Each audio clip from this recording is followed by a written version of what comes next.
Pueden hacer llegar sus preguntas a este panel a través del QR que aparecerá en la pantalla. Para la banca y el país, nos acompañan Keren Sari, reconocida analista de seguridad, conferencista de talla mundial, y mujeres en tecnología a nivel mundial. Se define como una hacker ética, cercana y accesible, además de ser analista en ciberseguridad y conferencista TED. Es asesora a los principales juristas de seguridad, CISSP, con maestría en estudios de seguridad y es investigadora senior en la Universidad de Tel Aviv. Alberto Hernández, quien es director ejecutivo de Ciberceguridad y Prevención de México y presidente de la Comisión de Ciberseguridad de la Asociación de Bancos de México. Es ingeniero superior de Telecomunicaciones por la Universidad Politécnica de Madrid. Seguridad certificado por el Ministerio de Interior de España. Antes de su llegada a México, en diciembre de 2019, fue el director de Ciberseguridad de España. Damos inicio con esta conferencia. Favor de tomar asiento. Gracias.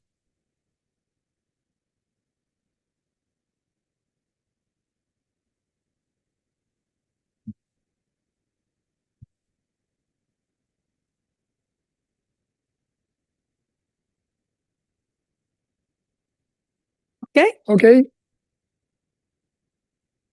Un minuto y empezamos. ¿Se escucha? ¿Sí? ¿Sí? Muy bien, pues vamos a empezar. Pues buenas tardes a todos y a todas. Es un gusto estar aquí para hablarles de ciberseguridad. Tenemos a un invitado. No, they can't hear you. Can you hear me? Can you hear me? Can you hear me? No? Can you hear me? No? No. Okay, so maybe I'll start with the presentation and then. Okay, no sound. Okay, I'm going to start. Okay. Well, start. Everybody, my name is Keren Elazari. And today I'm here to share with you my point of view about cybersecurity and AI and the importance of cybersecurity for the future of us. So this is going to be a fast journey, an invitation for you to join me in my world, hackers, los piráticos informáticos. So I bet with your permission, I'm gonna take everybody here for a short ride. Okay? And after that, we'll meet back here and we'll have a discussion with some Q&A. Sound good? Perfect. Okay, everybody, please put on your safety belts because it's going to be a fast journey. I hope everybody can hear me and see me well. See me and hear me? Yes, okay, I see you. And all the way over there, can you see me? Perfecto. Okay, so we're going to look at cybersecurity and AI from a hacker perspective. Los piráticos informáticos. Usually when you hear about hackers, they are your enemy. Hackers scare us. Hackers are very, very, very scary. Take it from me. I learned everything I know in my life. I learned everything from hackers. This is because I was a hacker as a very young girl. I was a very curious little child. I grew up in Tel Aviv, Israel, only 26 hours flight from here, a short journey. But I asked my parents so many questions that very soon, instead of a bedtime story, they gave me the encyclopedia to read to myself every night. And when we received the internet in Israel, I did everything I can to understand how this digital world works. Because online, I could find answers to all of my many curious questions. And I had a mentor, somebody who showed me that the heroes and anti-heroes of the digital world are hackers. And she didn't look exactly like I did. In fact, maybe you'll recognize her. She looked like Angelina Jolie. She portrayed a hacker in a Hollywood movie about hackers. And when I saw the film, I realized that all of my curiosity, all of my passion for technology, it is part of the future. It belongs to the future. It's hackers. They are the people with the power to make or break digital systems. And not all hackers are bad. As I learned from Angelina Jolie in the movies, there are also hacker heroes, friendly hackers, security researchers, hackers like me, who are ethical, who work with banks and other organizations to find the problems before the cyber criminals do. So this was my path, this was my journey, this is what I've dedicated my life to, this is what I've been doing for the last 20 years. And about 10 years ago, I had the honor to represent Israel and to speak at the International TED conference. And for the TED event, I prepared a message that sometimes hackers can actually be part of our digital immune system, that we need hackers in our future. But you are still skeptical. You think that we need hackers? You're probably fighting hackers every day in your business. Today is your opportunity to learn from me and to learn from hackers, because they can actually show us the mindset that we need to deal with a fast-moving future, with a digitally accelerating universe. And I know you are experiencing this in your everyday life, personally and in the business, of course. So this is our journey now, the way hackers look at cybersecurity, at AI, and changing technology. And hackers have always been the early adopters, the first people to use any new technology. Of course, the first people to use AI. So let's start with a story in the happiest place on world, Disneyland, right? Very happy place. Even a company like Disney, with a cybersecurity budget of dozens of millions of dollars each year, even a company like Disney can be fooled by a single clever hacker. One engineer, one developer, who works at Disney, really liked playing video games, specifically driving simulation, car games. There is a driving simulator called BeamNG. It is open source. That means it's a free game. Everybody can download it. Everybody can modify it and suggest their own changes or mods to the game. One clever hacker created a mod for this popular simulator, and they uploaded their software, they shared it in a website where a lot of other gamers were downloading updates to their own games. So this developer, calling himself Applebots, was actually a hacker under the nickname Nullbulge. And thanks to their fake update of the game, that engineer working at Disney installed malware, a Trojan horse created by a hacker, and they installed it on their personal computer. But on their personal computer, they also had access to something very crucial to Disney, Slack, the internal communication system. Many of you might know Slack or use Slack. It's similar to how a lot of organizations use Microsoft Teams, for example. In fact, would you raise a hand if you use Slack in your company or your business? I'm sure a lot of you have heard about it, right? Well, after this event, Disney decided they're not going to use Slack anymore. Because of this single hacker, he decided to leak 20 million messages from Disney's internal Slack communications. And this is what we call in the industry a supply chain attack. The hacker did not go after Disney directly. The hacker didn't even go after Slack, a company creating software for Disney. The hacker went after an open source video game installed by a developer on the computer that had the Slack systems used by Disney. So this is third-party attack or supply chain attack. And the motivation, it wasn't financial. This hacker decided to go after Disney because of concerns with how Disney is going to use AI in the future. So not all the hackers that we have to deal with, not all of the challenges are just financial motivation. Sometimes it's ideological. Sometimes it's even geopolitical. Now, Disney decided to remove Slack from their systems, and this is effectively killing the messenger, if you will, because it wasn't really Slack's fault. It was more that single employee who installed that game. And each one of your employees can be a single point of failure in a similar way. Now, what I really want to focus on today is the fact that criminals are extremely innovative. In this example, one hacker was able to get into Disney. In the next example, you'll see a phenomena the entire world has to deal with. I'm sure you've heard about it, ransomware. Ransomware is the most successful cyber criminal business model. It is incredibly successful. It is profitable because most of the victims pay. And that's why ransomware groups and gangs are growing and continuing in size and scope. In the last couple of years, according to research on blockchain transactions, ransomware gangs have received more than $1 billion in payments. Again, this is not the damages. This is what the victims actually paid. And actually, thanks to Bitcoin and blockchain transactions, we can track that. We have transparency. Researchers can see the flow of that money, but we can't stop those gangs. Now, ransomware as a service is one of the biggest innovations for cyber criminals. I'm sure you've heard about software as a service. You're familiar with that. Ransomware as a service is a business model where there are a few cyber criminal developers, and they build their product as a service so that even the more simple criminals can use it and deploy it at ease against their victims. The business model dictates that the lower level criminals have to pay a commission, 10% or 20% of any ransoms, back to the original developers. Who are these developers?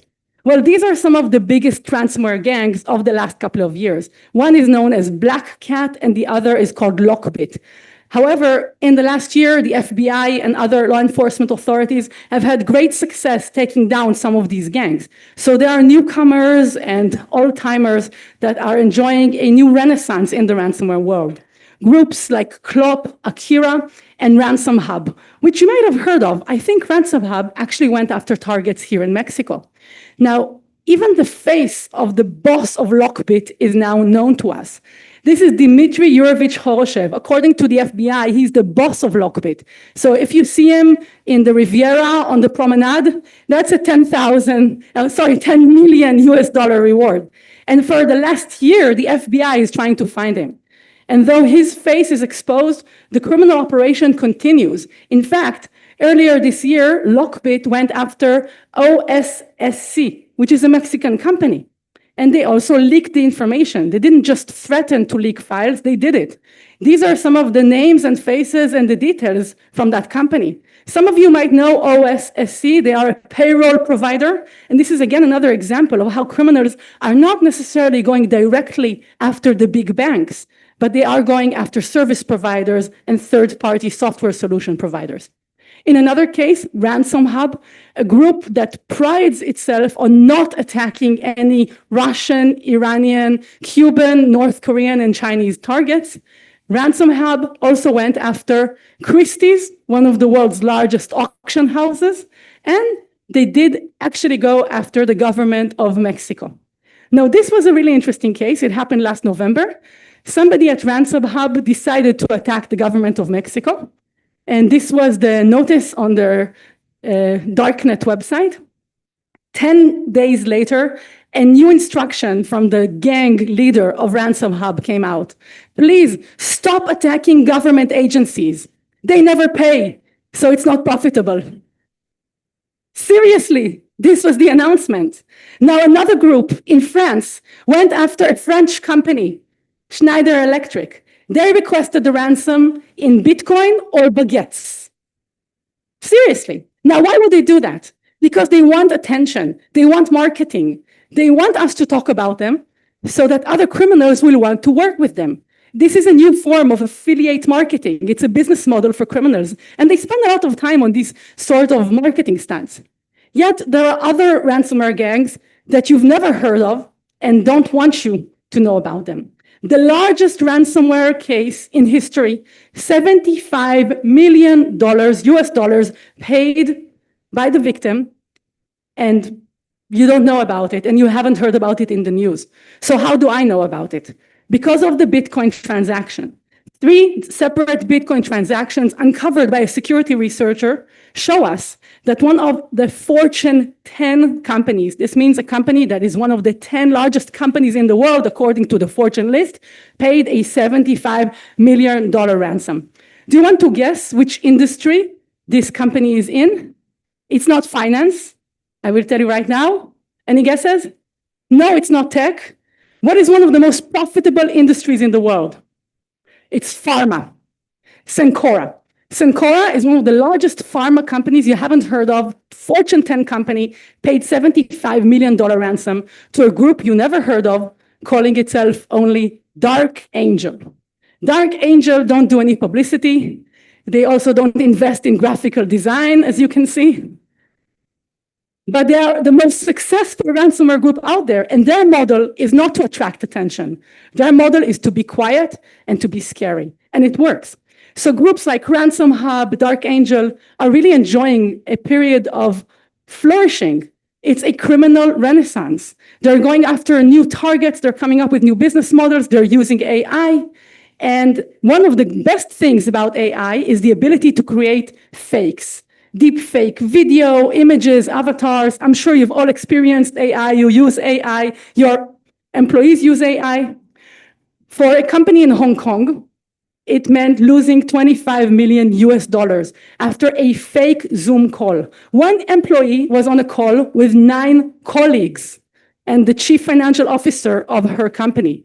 Or so she believed. In fact, she was on the call with fake avatars created by criminals in advance. And in the case of these criminals, they knew how to create those videos. According to the police, everybody looked so real that the company ended up losing 200 million Hong Kong dollar, which is about 20 or 25 US dollars. That employee was the target of a fraud. And the reason the criminals were able to conduct such successful fraud, according to the Hong Kong police investigation, the criminals trained the AI deepfake algorithm on videos of the real people in that company. It's a public company. There's information about their conferences. There's videos from that company, the image, the likeness, the voice of the employees. They studied them and they trained the AI, and it worked. So this is a new age for crime. And I don't know if you heard about this website called Only Fakes, but I'm going to show you a very short little video. This is a website that can generate fake synthetic identities. What is a synthetic identity? It's a human being that does not exist. And this is something that is able to fool a lot of know your customer requirements, KYC requirements, creating images like this person, David Creek, who was never born. This individual does not exist. And criminals can now use websites like OnlyFakes to create synthetic identities that help them in fraud, that help them to create new accounts, to launder money, and they can do it for about $5 or $15 per item like this. And this is happening all over the world. In the United States, a lot of organizations in the finance sector have had to deal with it. This is one of the reasons in the last year I joined as an advisor to a technology company that's aiming to solve this human verification problem. I think it's one of the biggest problems we have to deal with right now. So you see, criminals are not just going after our technology. They're also going after our human psychology, tricking us, inventing new business models, coming up with new tricks. And in fact, with fake software updates and deepfake video calls and synthetic identities, the next line of attack is a fake employee. So it's possible even you, my friends, have fake employees in your organization. In the last few years, North Korea, DPRK, the Democratic Republic of the People of Korea, have created fake employees, people that are working for North Korea around the world, applying for jobs in thousands of organizations. According to the FBI, they're doing this with the help of accessories and accomplices, including in the US, and even most recently, a Mexican national was arrested for assisting North Korean remote fake workers. So let me explain to you how this scam works.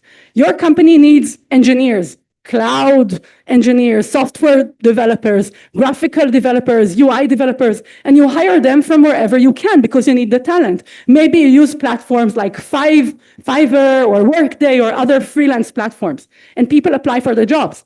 And all over the world, companies, including in Mexico, according to the latest report by Google's intelligence team, have hired employees remotely like that, who are actually North Korean employees that are connecting remotely to laptop farms in the US and in Europe, pretending to be a legitimate employee doing their job, but they're doing it to generate money for North Korean government to develop missiles and to do other things. And they're doing that for espionage. In fact, they'll do calls where they interview people. And in this particular case, in this particular example, the gentleman you are seeing is the North Korean engineer, and he's actually trying to hire an American engineer to do the job for him. So this is a very complicated scam. Now, this engineer in the bottom picture, his name is Aiden, is a very brave young person. He actually infiltrated a group of North Korean scammers to expose their activity. In another case, on the right side or on the left side, you see the North Korean engineer used an image generator to change their appearance, applied for a job at a cybersecurity company, a very successful American cybersecurity company. Guess what? He was hired. But thankfully, this company called KnowBe4 actually spotted his espionage activities, and they were able to stop it. And in the interest of transparency, they created a blog post explaining exactly how it happened and what were the red flags to stop this North Korean infiltrator from amongst their midst. So this is the new criminal renaissance, new tactics, new methodologies, and what they're going after, my friends, it's not our technology and it's not our psychology, it's our trust. It's our ability to trust in each other, our ability to trust in banking system, our ability to trust in technology, to trust in the future. And it can be very, very scary. But I want to offer you a forecast to the future. Do we have some more time? Thank you. So, with generative AI, we are all enjoying the benefit. Everybody is using AI, and it's giving us a lot of productivity and efficiency, and so many companies are using it all the time.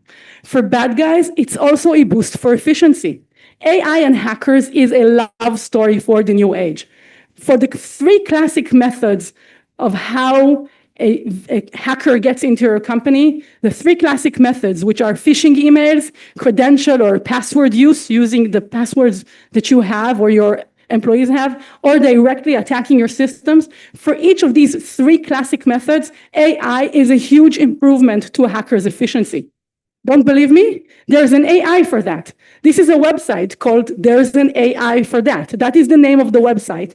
And on this website, you can find AI tools for a lot of different uses, including malicious uses. So you know ChatGPT, of course. These are the malicious cousins of ChatGPT.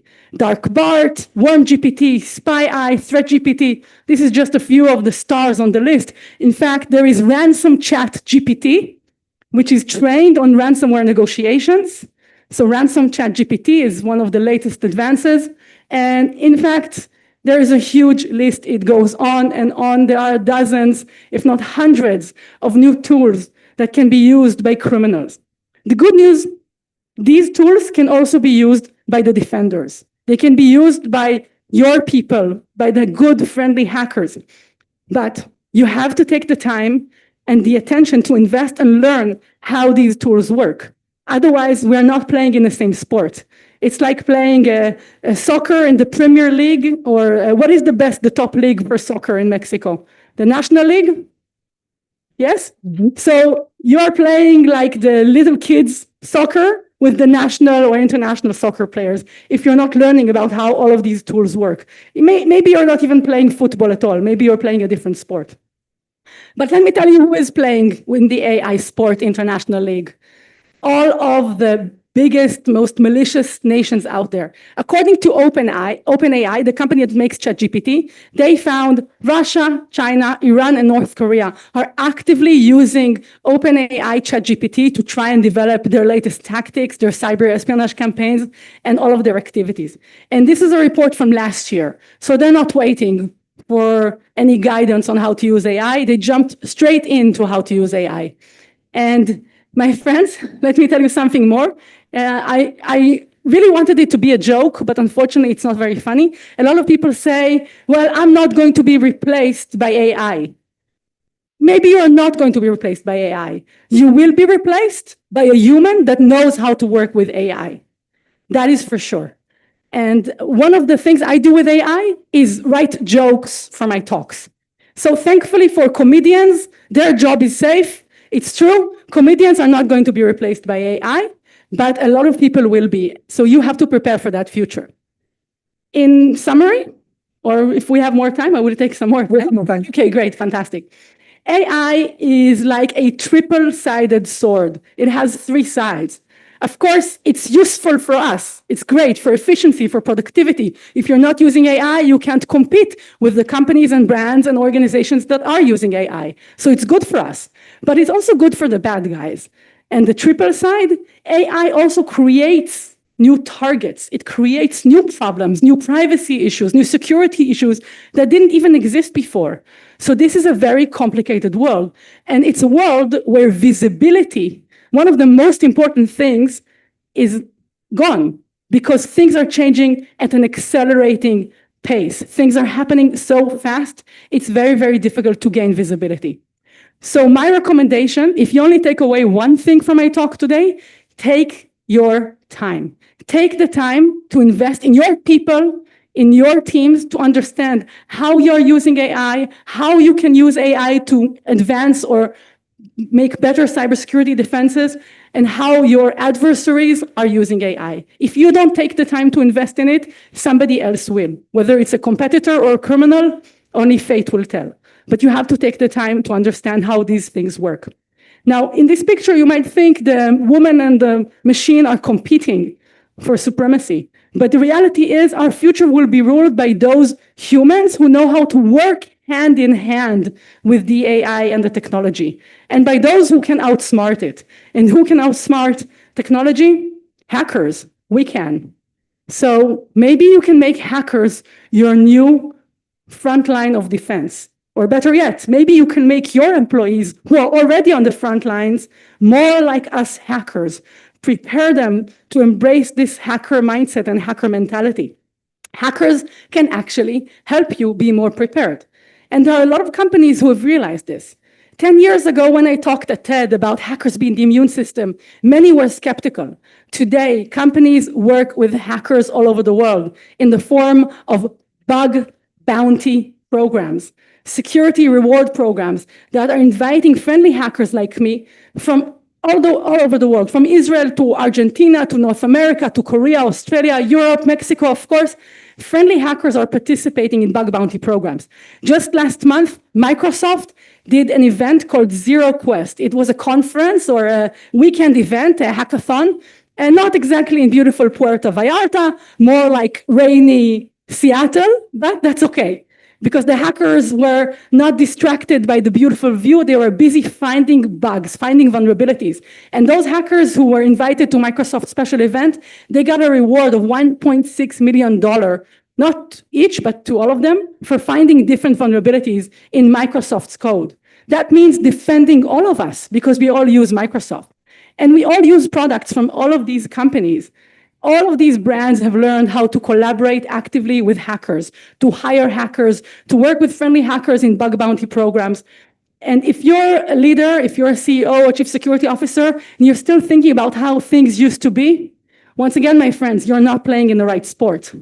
We are not living in the before cloud, before AI age. In the last 5 years, with cloud adoption, with COVID-19, and with AI, we've already jumped 3 generations in technology in accelerating changes. So we have to adapt the hacker mindset to be prepared. Change is the only constant. And this is something I've known for many years. This is something that hackers know best. So my last question to you, everybody, is it time to keep calm and carry on? Do things like you did 5 years ago? I think it's time for a wake-up call. It's time to adapt. It's time to evolve for a future that is changing very, very fast. Thank you so much for your time, and I look forward to your questions. I look forward to the conversation. Feel free to ask me anything. My friends in the control, do you mind bringing back the slides for a minute so people can have a chance to see the QR code, or you can send questions through that QR code. Thank you so much. Thank you.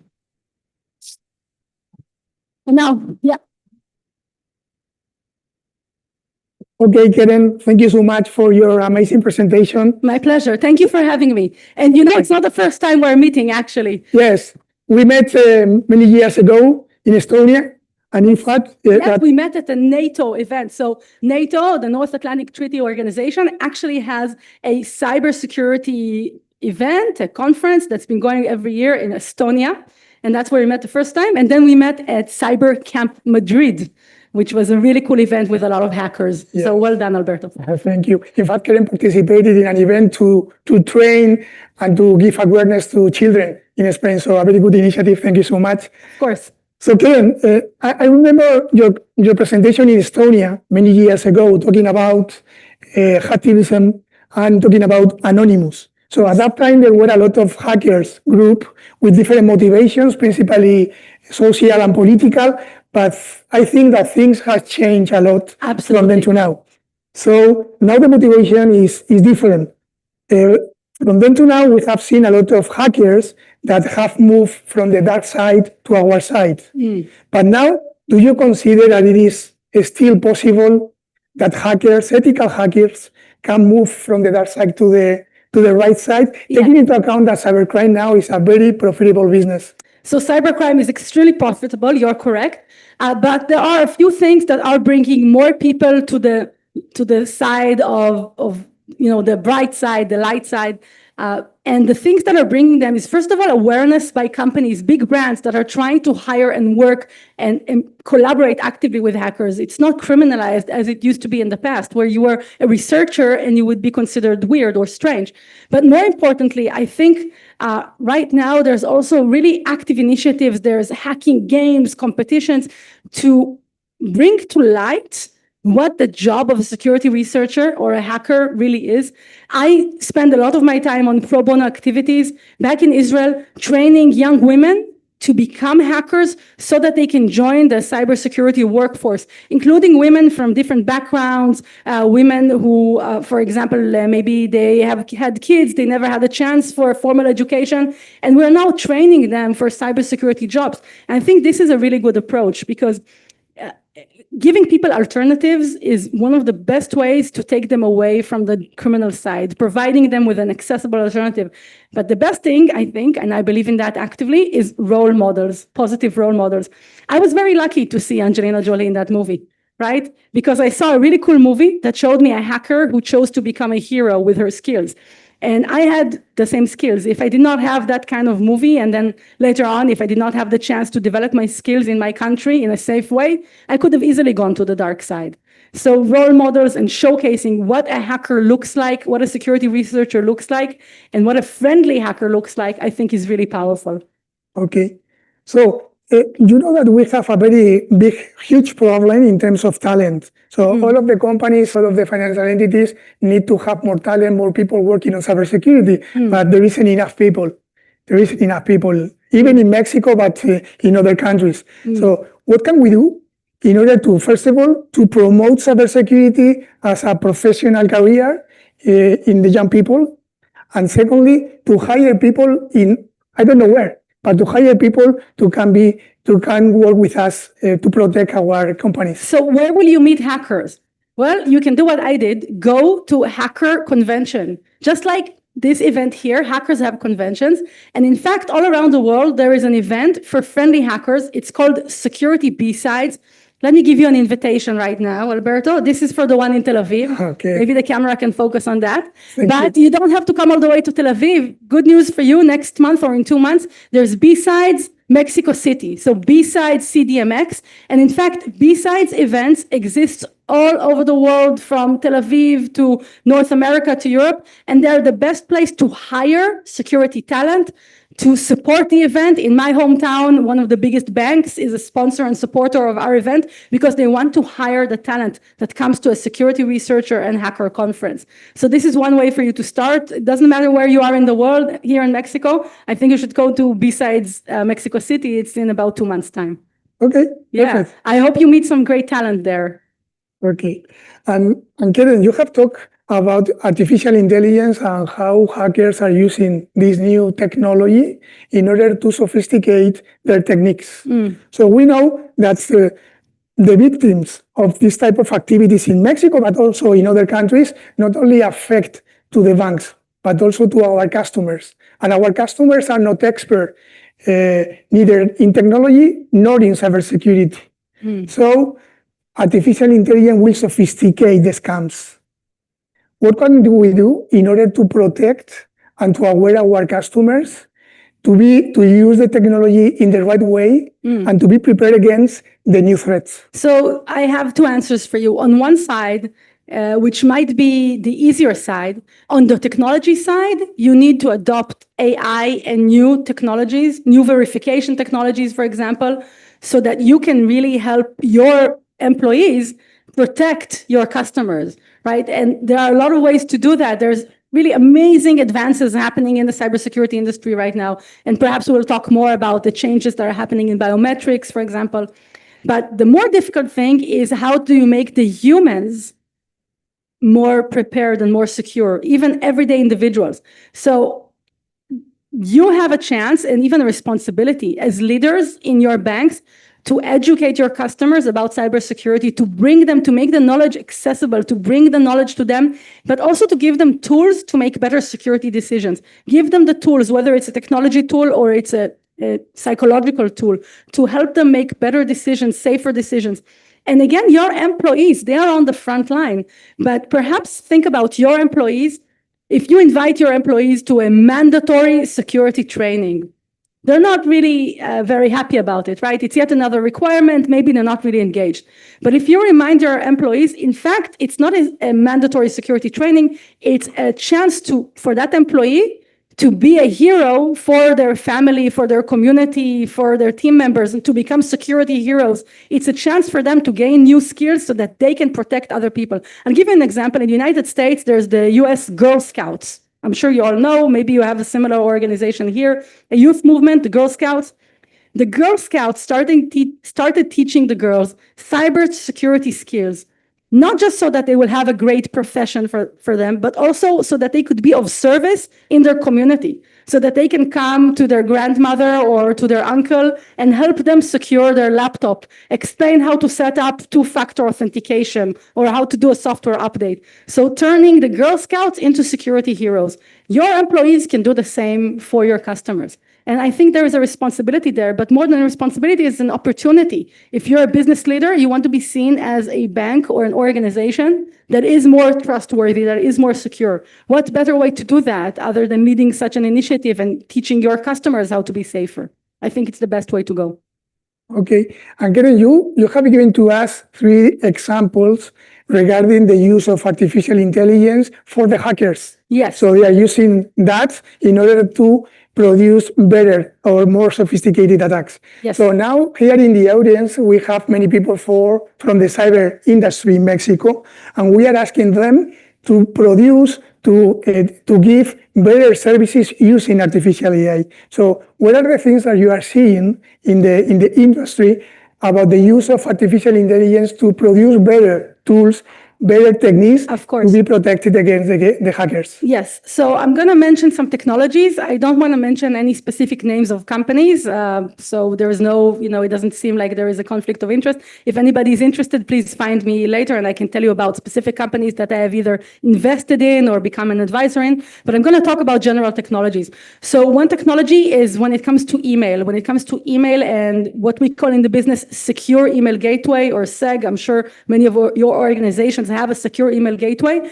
Right now, the next generation of secure email gateways are from companies that are using AI to basically understand how your employees and how you usually communicate, to create a baseline. So it's not about reading the emails coming from the bad guys and saying this is a bad email. It's more about reading your emails, which can also be a privacy concern, of course, but it's reading your emails and saying, okay, this is how you usually communicate. Now, all of a sudden, Alberto, I get an email from you that's written very differently from your usual way of speaking with me. That's going to be flagged as a phishing email or a business email compromise attack. So this is one approach to use AI to actually create a baseline of what is normal, what is accepted, and then that's going to help flag the abnormal or the different activities. Another approach is when it comes to user verification. So some of the biggest cybersecurity cases we've seen in the last year really focused on the IT help desk. So not on the bankers or not on the CEOs, but actually your IT help desk employees, where they receive a call or an email from somebody saying, hi, I'm an employee, I'm stuck right now, I'm in Puerto Vallarta, I lost my computer, you have to reset my account, you have to give me access, I've got a new phone. We know this tactic called SIM swapping. Are you familiar with SIM swapping? Tactic where the attackers take over a number by fooling the phone company to give, basically to send messages and calls to a new phone that they have by changing the SIM. So how can you help your help desk be more prepared for this type of attack. So there are new technologies out there that are now capable of verifying. Let's say you call me, Alberto, I can send you a link in a text, and you have to do some things, and the technology in the background can verify if you're really Alberto or you're somebody who took over Alberto's phone. So these are some technologies that I think are going to be very helpful. Another approach is something, actually it's not new, I'm sure you've heard about zero trust.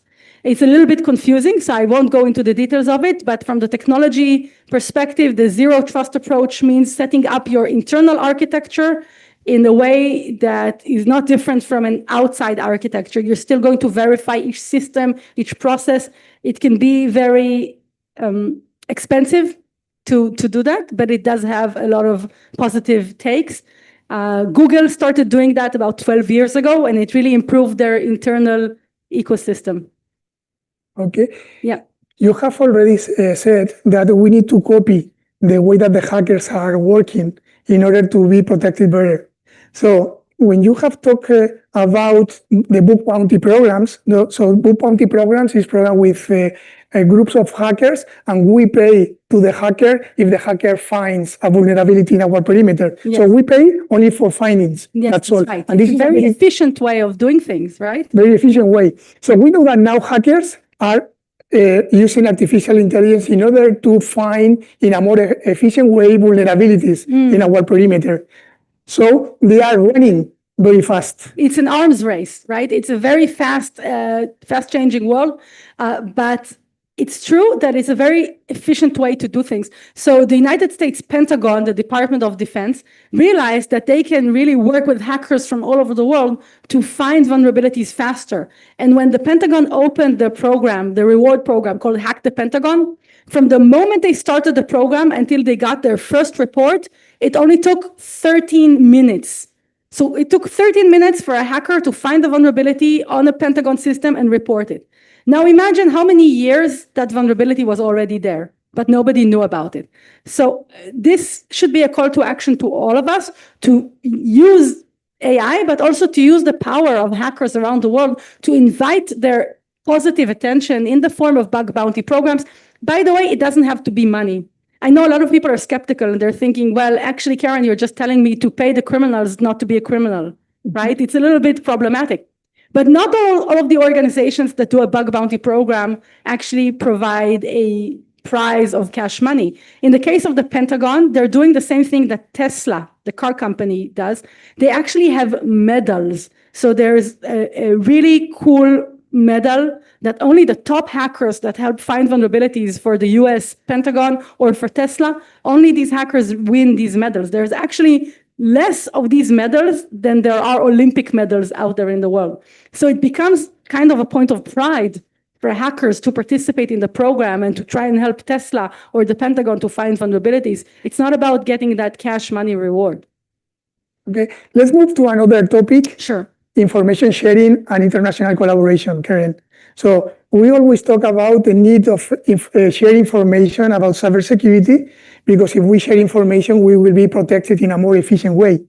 But it's not easy. It's not easy because this presents a lot of challenges. For example, a leakage of that information can produce a reputational impact in the organization. So what are the initiatives and activities that you have seen in other countries in order to improve the international collaboration and information sharing? That's a great question. So first of all, in the US, in the last, I think, decade, there is a concept called an Information Sharing Center, ISAC, and there's actually Information Sharing and Assessment Center for the financial sector. So it's called FSISAC.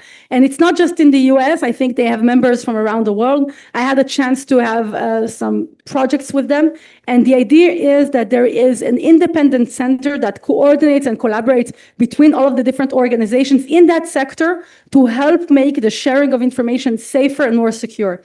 In my country, in Israel, the National Cyber Bureau set up something called a mirror forum. And the mirror forum is for all of the companies that are providing incident response. So they are not the victims. They are the service providers of cybersecurity incident response. And they actually created a forum for these people who are competitors to share information about incidents. And the reason that it's a successful forum is actually because the government created it and gave them the umbrella to do this kind of collaboration in a very safe way. In the UK, there's something called the Chatham House Rules, right? Where you share information and it stays in a secure format and it's not leaked outside. There's trust inside that group. In the United States and with the information sharing centers, there's something called the Traffic Light Protocol, TLP. I don't know if you've heard about it, but traffic light protocol, like traffic light red, yellow, green, etc., indicates to the people sharing information what can be shared outside and what is confidential. And that's another way to make things more streamlined and effective. Okay, thank you, Karen. Sure. So we have more questions from the audience. Oh, great. I love questions from the audience. It's my favorite part. Okay, you talk about ransomware attacks. Yeah.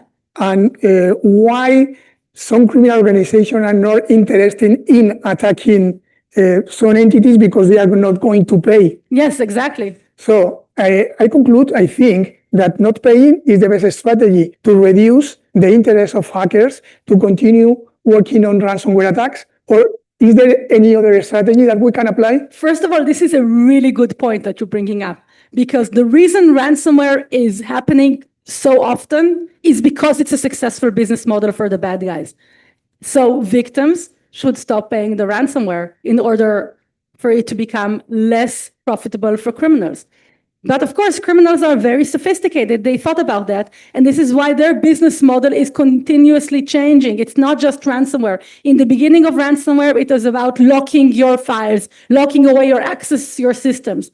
Then they evolved. They understood it's not a strong motivation enough for people to pay us. So we're going to threaten a leak. And then when even the double extortion model, threatening a leak, doesn't work, there is a triple extortion threat. We're going to reach out to your employees and your customers, and we're going to shame you and name you and tell your employees and customers to call you and tell you to pay the ransom. It's a third-party extortion. So we have to continuously understand, if we want to stop the criminal business model, first of all, we have to make it harder for them to get in and to attack the organization. But secondly, we have to stop collaborating with the bad guys, stop paying the ransoms. Now, there is a problem here also that governments are not strong enough in their stance on this. So ransomware has been a successful business model now, I think almost a decade. You know, we are celebrating a decade of ransomware. The first successful case that we know of ransomware happened in Hollywood. Hollywood Presbyterian Hospital in 2015, they got hit with ransomware called Loki, and the CEO of the hospital made a really historical decision. Not only did the CEO decide to pay the ransom, he also wrote a public letter about it. So first of all, he validated the business model for the criminals, but he also made it public, and he said to everybody, I'm paying the ransom because the people's lives are at stake and it's more important. At the time, he was also lucky. The ransom was about 2 or 3 Bitcoins worth. Today, it's a lot of money, but back then it wasn't so much. I think he didn't realize what an historical decision he's making for the industry of criminals, because by paying the ransom, we are advancing this business model. We are continuing the business model. And governments didn't step up and said it's illegal to pay the ransom. Not clearly. Now, you know, in my country, there is some guidance about paying ransom. And the guidance is a little complicated, but I'll tell you what is not complicated. The tax exemption is not valid for ransomware payments. So the tax authority came out and said very clearly, if you pay a ransomware, you cannot deduct it in your expenses. So that's a really good guidance, I think, a good motivation. Maybe the tax authorities of the world can be a little bit more helpful and give that kind of guidance to organizations. Okay, yeah. Thank you, Karen. And the last 2 questions. Sure. One is related to if we have a very robust identity system, digital identity system, you consider that this is enough for protect our customers?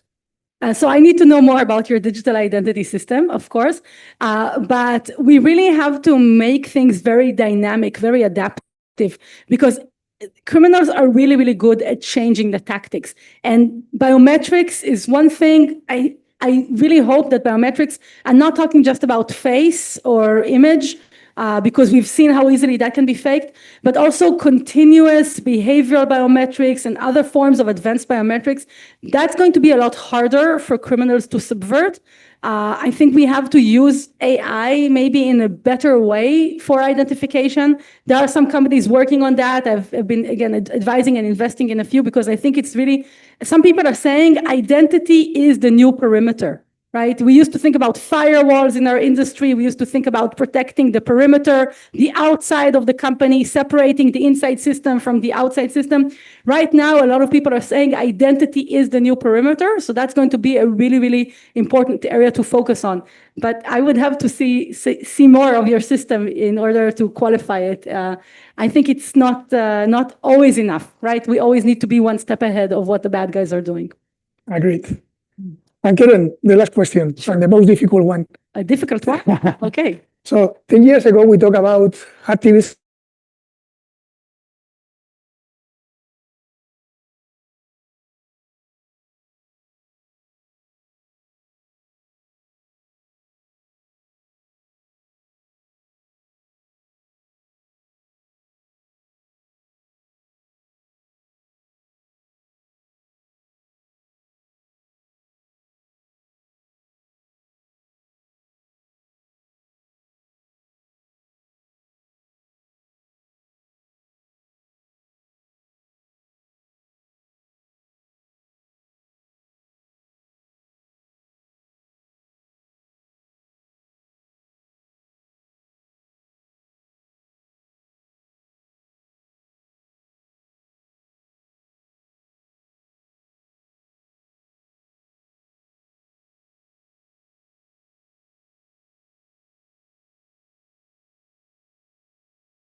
La seguridad, conectividad y continuidad operativa no son opcionales, son esenciales. Telmex ofrece un ecosistema tecnológico para garantizar la seguridad